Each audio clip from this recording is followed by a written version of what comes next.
সকালবেলায় ঘুম, ঘুম চোখে সংসারের কাজকর্ম শুরু হয় আর তখনই তোমাদের কথাও মনে পড়ে যায়। তো আসসালামু আলাইকুম। কেমন আছো তোমরা সবাই? নিশ্চয়ই ভালো আছো। আমিও ভালো আছি আলহামদুলিল্লাহ।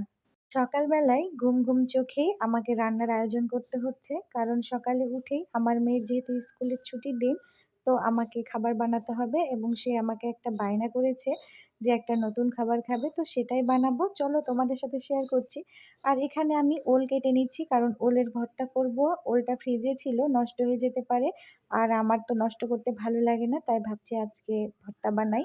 আর আজকে আমি যেই খাবারটা বানাবো সেটার সাথে ভর্তাই ভালো লাগে। ভর্তা দিয়েই খাই। আর মাংস দিয়েও খাওয়া যায়। তো এই মুহূর্তে আমি ভর্তাই বানাচ্ছি আর ভর্তা দিয়েই খাবে।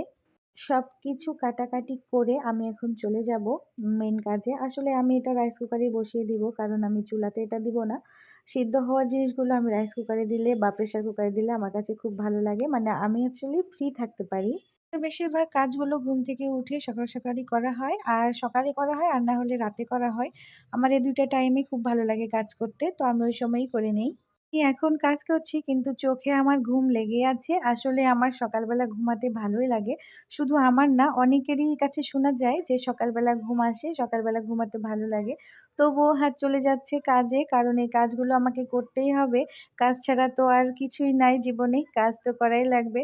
তো চুলার আগুনটা আমি জ্বালানোর আগেই আমি অন্যান্য কাজগুলো রেডি করে নিচ্ছি। আর এদিকে আমার মেয়ে উঠে গেছে। যেমনই খাবার হোক না কেন মায়ের হাতের রান্না কিন্তু খুবই মজার। তো আমার মেয়ে আমার হাতের খেতে খুব পছন্দ করে। এদিকে আমি পোড়া বেগুনের ভর্তা বানাবো তাই বেগুনটা পুড়িয়ে নিলাম। আর ওল সিদ্ধ হয়ে গিয়েছে এখন আমি ভর্তাও করে নিব। আসলে চটজলদি কাজ যতই করতে যাই ততই দেরি হয়ে যায়। এদিকে আবার সবকিছু পড়ে এলোমেলো হয়ে গিয়েছে ওইটা আবার এখন ঠিক করতে হবে। তো ভর্তা বানানো খুব কঠিন লাগে আমার কাছে তারপরেও করতে হবে উপায় নাই। ওইটার কাজ শেষ। এবারে এটাতে করব। এটাতে হলে পিঁয়াজ মরিচে হাত লাগাতে হবে না। আসলে হাত লাগানো কাজ আমার ভালো লাগে না। তারপরেও করতে হচ্ছে। আমি ছাড়া তো করার কেউ নাই। আমার কাজ তো আমাকেই করতে হবে। আর এখানে আমি দিয়ে দিয়েছি মানে মরিচ গুঁড়া করে রেখেছিলাম ওইটাই দিয়েছি। আর এখানে আমি অল্প পরিমাণে ঝাল করব কারণ আমার বাসায় কেউ ঝাল খেতেই পারে না।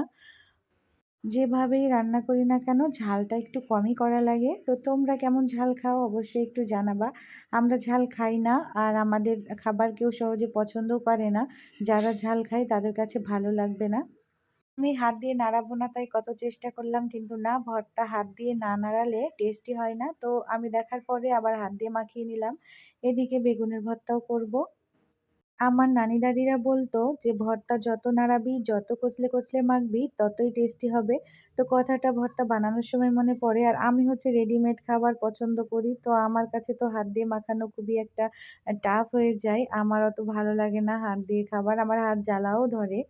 এদিকে আমার ভর্তাগুলো প্রায় সব রেডি হয়ে গিয়েছে। আর এই যে দেখো তার ফাইনাল লুক। তো আজকের মতো এ পর্যন্তই। ভালো থেকো, সুস্থ থেকো। আল্লাহ হাফেজ।